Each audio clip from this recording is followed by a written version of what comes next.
Tapang, spokesperson ng AGHAM, Advocates of Science and Technology for the People. Kahapon yung kausap po natin environmentalist, ang kanila pong concern sa Pax Silica. Pax Silica ito ha, baka magkamali kayo ng pandinig. Pax Silica ay yung mawawalan ng matitirhan ng lupain, yung mga ninuno, yung mga aitas, at yung dala sa kalikasan. Sa siyensya po at teknolohiya, puntahan po natin Dr. Giovanni Tapang. Good afternoon. Si Radyo Man Lourdes po ito. Good afternoon. Magandang hapon po sa inyo at magandang hapon sa ating mga nakikinig. Doc, saan po ang stand ng AGHAM dito po sa Pax Silica Project? Tinututulan namin to kasi hindi naman ito yung klaseng pag-unlad na kailangan natin sa Pilipinas at tingin natin itong mga false promises actually yung dinadala sa atin. Kung meron man, ang ibibigay nila sa atin ay yung pinakamababa doon sa buong pipeline na sinasabi nila patungo sa isang AI na kinabukasan. Oo, Doc, ano po yung mga false na pangako? Okay, number one, 100,000 plus na trabaho, ekonomiya. Ano po ba yung totoo doon? Kung titingnan natin, actually, ang sinasabi nila, itong Pax Silica ay magkakaroon ng mga data centers, magkakaroon ng mga chip making, manufacturing, etc. Siguro kung meron man doon sa 100,000 plus na pinapromise nila na jobs ay doon sa construction. Kasi magtatayo naman talaga sila ng mga building. Pero ang kasunod na tanong ay, ano pa bang klase na jobs ang hinahanap natin? Kung gusto natin na nandun tayo sa unahan ng AI development, hindi naman sa atin ibibigay yung actual na paggawa ng chips. Hindi naman din nila ibibigay sa atin yung actual na mga models o yung mga nasa likod ng AI na ginagamit natin ngayon. Kasi hawak ito ng Netherlands, hawak ito ng US, hawak din ng Taiwan, yung actual na technologies na to. Hindi naman yan iiwan sa atin at ibibigay sa atin. So anong klaseng development may iwan sa atin? Ang may iwan sa atin yung ginagawa na natin ngayon. Assembly, packaging, at siguro yung mangyayari kung mag-aayos tayo, mag-process tayo ng minerals dito, yung mga trabaho na naka-expose tayo doon sa latak na ilalabas na maduming tubig nitong processing na ito. So, nandun tayo sa ilalim ng buong development quote-unquote na ito. Ano po yung mawawala pa sa atin? Parang dihado tayo. Titingnan natin kasi, ganito ang mangyayari. Lahat ng yan, bakit nagkaroon ng Pax Silica, ay gusto ng US magkaroon ng sarili niyang pipeline para doon sa mga kailangan para sa computers, para sa kailangan niya din ng tagagawa ng mga chips na ito. Kailangan din niya ng mga iba't ibang mga parte nito at hinanap niya yung mga kaibigan niya, quote-unquote, o kaya yung pwede niya madala dito kagaya ng Pilipinas na magbibigay ng lupa, technology, tao at iba pa. Ngayon, ang problema, napunta sa atin yung tayo yung magbibigay ng lupa at tayo yung magbibigay ng mga manggagawa para dito na hindi naman ganoon din kadami.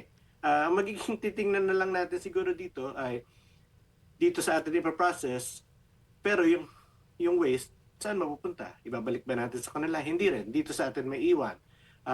Gagawa tayo ng AI, dito i-host yung AI data centers. Pero tayo ba ang makakagamit ng mga AI na yon? Magbabayad pa rin tayo bilang Pilipino. Para pa rin yun sa US na capabilities. Tayo ba yung gagawa ng chips? Hindi din. Kasi yung technology para gumawa dito ay hindi rin natin hawak. So ano tayo? Tayo ay host lamang nitong mga to.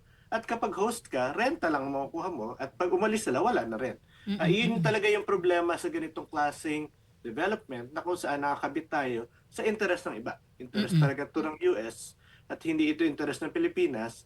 Kaya ang nagiging kapalit, yung gagamitin nilang tubig, yung gagamitin nilang kuryente, yung gagamitin nilang, yung iiwan nilang waste dito, doon sa mga processing na gagawin nila, na yung processing na to, kung rare earths ang pinag-uusapan natin, ay gagamit din ng maraming tubig, maraming kuryente, at mag-iiwan ng mga latak o yung lupa na hindi naman na gagamitin, saan nila itatapon yon? Hindi actually pa nila pinag-uusapan kung paano nila gagawin yung waste management dito sa Yung tubig at kuryente, maipaliwanag mo, Doc, bilang nasa science. Ano po yung usapin na ito? Yung sabi nila kunwari sa kuryente, 3 gigawatts ang sinasabi ng BCDA na kailangan nito. Ito ay halos 18 hanggang 20% na porsyento ng kabuuang kuryente na ginagamit natin sa ngayon. So ganun kalaki yung kailangan nila. Meron ba tayo na narinig ba natin kung gaano nila kabilis itatayo to? Kung kaya naman pala nilang magtayo or mag-promise ng 3 gigawatts hanggang 5 gigawatts, bakit hindi nila ito ginagawa para bumaba sana yung presyo ng kuryente natin? Ang pag-uusapan pa, systems loss, pwede naman pala sila magtayo ng maraming ganito kalaking mga kuryente, pero hindi nila gagawin sa residential, hindi nila gagawin sa mamamayang Pilipino, gagawin nila para sa dayuhan. Yan yung problema sa ganitong proposition na to. Basta dayuhan, okay. Pero interest nating mamamayang Pilipino ay problematic. Ano ang nangyayari? Ang nangyayari ay nakadepend sila kung meron man kasi mura yung paggawa sa atin. Narinig ko kanina yung pinag-uusapan nyo. Mura na nga, dadagdagan, pero babawiin doon naman pala. Bubudol talaga tayo. Pero problema talaga yung ganon kasi sa kuryente pa lang yun. Pero sa tubig, sila na rin mismo ang nagsabi na hindi sila kukuha sa ibang sources kasi alam nila na medyo limitado na rin yung tubig sa rivers doon sa May-Cap, sa Tarlac, sa Pampanga system. Kaya sabi nila kukunin na lang daw sa ulan. Ngayon, ang problema sa ulan, hindi naman araw-araw umuulan, hindi buwan-buwan, pare-pareho yung ulan. Papasok nga tayo sa El Nino na matindi ngayon. Paano na yung ganyan? Kung in the next 99 years, tandaan natin, 99 years ang promise natin dito. 100 taon, halos, -1. Na hindi naman buwan-buwan ay pare-pareho yung ulan, ibig sabihin, kung malakas ang ulan, i-imbak nila yan somewhere. Dapat. Kung hindi, magkukulang sila. Saan sila kukuha ng pagkukulang na yon? Kukuha sila doon sa katabing mga lugar, doon sa residential areas natin, sa Pampanga, sa Clark, sa Tarlac, of course, na kung saan ay magkakaroon ng problema talaga kasi hindi rin naman yun hindi lalago. Lalago din yung mga areas na yon, regardless kung nandiyan yung paksilica o hindi, at makikipag-agawan doon sa tubig na to. Kung tubig ulan lang ang titingnan natin, malamang kakapusin sila at hindi ito magiging regular. Okay. Yung lupa na pagtatayuan, babayaran ba nila yon base po sa impormasyon ninyo? Sa ngayon ay ito yung, actually may usapin pa rin talaga dyan kasi dinesignate yung buong area ng New Clark City. Meron talaga mga katutubo na nakatira doon. At alam naman natin, itong area ng Clark, ng Tarlac at ng Mount Pinatubo ay area kung saan umiikot yung ating mga katutubo noon. Nag-claim ilang taon na nakaraan, hindi naman grant ng NCIP or hindi pa grant ng NCIP. So, malawak itong lugar na gusto nila, 1,620 hectares, yung laki. Talagang nire-reserve ito para sa supposedly itong mga developments na to. Ngayon, ang tanong natin ay ano pa ba ang balak nilang itayo dito? Labas doon sa mga data centers na yan, ilang data centers ang kailangan?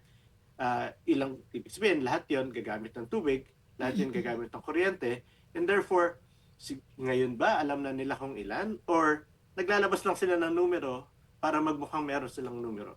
Kasi hindi pa natin nakikita yung plano, puro press release yung naririnig natin, hindi rin naman maliwanag kung ano ba talaga yung gusto ng gobyerno dito sa Paksilica. Kasi mukhang hindi naman pa ito naayos kasi tandaan natin December 2025 pa lang tayo pumirma dito sa Paksilica. 7 buwan na pa lang ay mukhang okay na. Sinabi na nga sa State of the Nation ni Presidente, nakarinig na ba tayo ng isang plano in 7 months ay maliwanag na lahat at handa na silang pumirma. At ang nakakatakot talaga dito, Lourdes, ay 99 years yung lease na gusto nilang ibigay. At ang problema dito, paano natin i-undo? Wala na si BBM, wala na tayo. In the next decades na sa harap, at kung hindi natin to sasabihin na wag nilang ituloy o babatikusin ngayon, ay magkakaroon tayo ng problema at utang natin ito sa ating mga anak at mga Mm-mm. apo. Mm-mm. Naniniwala ho ba kayo na ito'y hindi matutuloy kung may mga reklamo? Kung ito po'y naging paksana ni Pangulong Marcos sa SONA at pinagmalaki niya na? In fact, I think minamadali nila. Minamadali nila ito kasi magkakaroon, darating si President Trump sa November 2026. At tingin ko ito yung konteksto kung bakit talagang mabilisan nilang ginagawa despite all of these things na sinasabi natin. Tingin ko hindi rin naman ito lingid sa kanila. Alam nila itong mga problema na ito. Kami ay nire-raise lang namin to kasi hindi ito nire-raise at mukhang ina-announce na tuloy. Kaya kailangan natin sabihin. Pero alam nila yung mga problema na to. Alam nila na hindi pa maliwanag. Meron mga gustong mag-invest pero hindi pa rin naman sarado. Pero iba kasi yung kagustuhan doon sa actual na plano. Iba yung iba yun rin yung plano doon sa actual na kakayahan ng lugar. Hindi pwedeng nung una 5 gigawatts ang sinabi nila, the next day 3 gigawatts. Ibig sabihin pati ba yun nagbabago dahil hindi pa rin na maayos yung kanilang mga plano. Kaya kakabahan ka actually kung ano ba talaga yung dulo nito. Dok, sa inyong pag-aaral, sa dami ng mga bansa, bakit po Pilipinas? Kasi tayo yung madaling umuo. Tayo madaling mauto? Kasi, at totoo yun, kasi meron mga ganitong plano, for example, sa Israel. Pero ang Israel nakakakuha sila ng concessions dun sa buong ano nila. At ang Israel naman ay matagal ng sunod-sunod sa US. Ganun rin naman siguro tayo. Pero may mga ibang mga lugar din na tina-target nila, kunwari sa processing, for example, ang Indonesia, nagsabi sila, dito natin i-process yung... Pero gumawa sila ng batas at talagang policy ito ng gobyerno nila. Ginusto nila na magkaroon ng local processing. Ang matagal na natin sinasabi to, tama naman na kung meron tayong minerales dito na miminahin, dapat dito natin pinaprocess. Huwag natin ilalabas ng buo. Ang problema, para kanino? Kung gagawa tayo ng mining natin at mineral processing dito, dapat yung mineral processing na kailangan ni Lourdes, ng mga nakikinig natin, para sa pang-araw-araw. Hindi yung kailangan ng ibang bansa na hindi naman natin magagamit in the end. Magbabayad pa rin tayo doon sa AI services na gagamitin natin. So kung kailangan natin sarili natin bakal, mag-process tayo ng sarili natin bakal. Kung kailangan natin eventually gagawa tayo ng ating sariling chips and then tsaka tayo mag-process ng ganon. Pero ito, gagawin nila, magpa-process tayo ng mga minerals na hindi rin naman marami dito, malamang mag-i-import tayo, ilalabas din natin. So para lang tayong processing plant, which is actually what I think what they want. Ang problema, yung waste noon, saan? Dito may iwan. Anong gagawin doon? Tatambak sa Tarlac for 100 years and afterwards, ano ang mangyayari? Sino magbabayad ng environmental problems? Okay. Pwede ba yung kakayanin ba kung solar? Hindi. Kahit yung solar, for example, may kapalit din yun eh. Kasi meron silang proposition na 500 megawatts Yes. solar. Tayo ngayon. Remember, 3 gigawatts ang target nila. So, 2.5 gigawatts pa ang wala. Kasi 0.5 lang gigawatts ang 500 megawatts. So, kung isipin natin, saan pa nila kukunin yung 2.5 na yan? Well, ang problema, pwede naman sila magtayo ng solar plant. Pero ang solar plants ay may kapalit. Ang kapalit nito ay lupain. Saan sila kukuha ng lupain? Well, ang malapit sa Tarlac ay yung the rest of Central Luzon. At ang the rest of Central Luzon ay kung saan tayo maraming pananim, maraming mga magsasaka. And therefore, it will now be a case of solar plants versus productive agricultural lands na nangyayari actually ngayon na nag-aagawan sa lupa at nadi-displace yung ating mga farmers dahil dito sa mga tinatayong mga solar plants. Meron din mga wind projects. Ang nangyayari rin naman ay wind projects versus yung mga mangingisda natin. And therefore, kung hindi talaga maayos yung plano mo at ang plano mo ay para sa iba, madali talagang isang tabi yung ating mamamayan. Ano po yung mga dapat pang gawin, no? Para magising ang gobyerno na hindi po ito matuloy? Well, patuloy tayo nagpapaliwanag. That's number one. Kasi talagang kahit naman tayo na binabasa natin lahat ng kanilang mga press release at hinahanap natin yung nasa likod nito, ay hindi madaling na Mm, na mm, iintindihan, paano pa yung ordinaryong mm, mga mm, mamamayan? Akala lang nila it's a binary issue na yes or no. mm, Sa totoo lang, hindi lang siya dapat mag-no tayo kasi maraming mga issues na dapat titingnan natin in the long run, wala talaga to um, magiging dulot sa atin na maayos. Pumasok na tayo sa ganito dati. Nagpunta dito ang Intel 1970s hanggang 1990s. Nung umalis sila, hindi naman tayo naiwanan ng kakayahan gamit. gumawa ng electronics. Oo, oo, oo. Number one, ang exports natin ngayon ay electronics. Pero electronics to na i-import natin yung mga gamit, i-assemble dito, ilalabas ulit natin. Parehong model ang nakikita ko na gagawin dito sa atin. At pag alis nitong mga firms na to, eventually, at some point, anong maiwan sa atin? Mm, Latak, mm, yung problema ng processing at iba pa. mm, So mm. wag na nating ulitin at sana ito yung matutunan ng gobyerno, pero mukhang nagmamadali talaga sila kasi darating si Trump sa Mm, 2026. mm, okay. Pinakahuli na lang po, no? May lumalabas na may iba raw pwedeng gawin o may ibang gagawin yung US sa planta na yan. Hindi ko alam kung possible ba yun. Medyo malikot yung isip ng ating mga kababayan eh. Kung titingnan kasi natin, ang unang hiningi nila Undersecretary Helberg ng US dito ay isa ilalim sa batas ng US Yes. yung Oo. yung factory na yan. Oo. Bakit mo siya kailangan gawin kung ordinary yung mga factories Oo. lang din naman tayo? Siyempre binawi nila yon kasi alam nila siguro naalala nila yung nangyari doon sa pagpapaalis natin ng US bases noon. Yes. Mm-mm. Pero hindi pa rin na maliwanag kasi nagne-negotiate pa sila ngayon. Baka naman Mm-mm. iniba lang nila yung formulation. Mm-mm. Kagaya ng, again, babalikan ko yung meron nga tayong batas para magtaas ng sweldo pero pwede naman palang bawiin. Bawiin. Oo. Hindi rin naman hindi natin hanggang hindi natin nakikita yung detalye. Ang kakabahan ka talaga kasi ang original na intent nila ay isailalim sa US control. At pag ganito, marami sila talagang pwedeng gawin. Tama. Babalik Oo. na naman yung enklabo or enclave na hindi tayo pwedeng pumasok, nakatingin lang tayo sa gilid. Merong mga ilan na nagtatrabaho doon, pero hindi ito talaga para sa mamamayang Pilipino. Whether or not magkaroon silang direct control, ang control pa rin ng technology, ang control ng AI, ang control nitong processing, ang control ng profits na to ay hindi rin naman sa mamamayang Pilipino. So bakit natin gusto yung ganitong klaseng development? Doc, sandali So hindi na matutuloy kung itong gusali na itatayo ay under US control or maggulo pa rin? Hindi naman nila sinasabi kung actually pag-aari ng mga US investors at mga foreign investors, yung lahat ng itatayo dyan. Oo. Wala tayong pag-aari kundi yung lupa natin.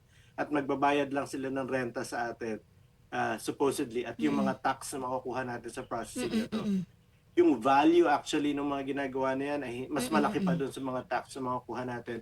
Pero kung titingnan natin, yun lang ba ang gusto natin? Akala ko ba ang gusto natin ay maging leading edge ng AI? Yes. Hindi yung tagakuha na lang ng kung ano man yung dumadaan dito sa atin na porsyento at masaya na tayo doon. Kasi kung gano'n, makakakuha ka nga ng ilang kita pero hindi ka talaga makakapag-develop ng sarili mong industriya. Ang gusto natin yung industriya talaga na magtatayo ng lahat ng mga kailangan natin, magmula sa libro, magmula sa microphone, magmula sa TV, lahat sana dito ginagawa or kaya nating gawin on our own, hindi yung nakakabit tayo sa interest ng iba.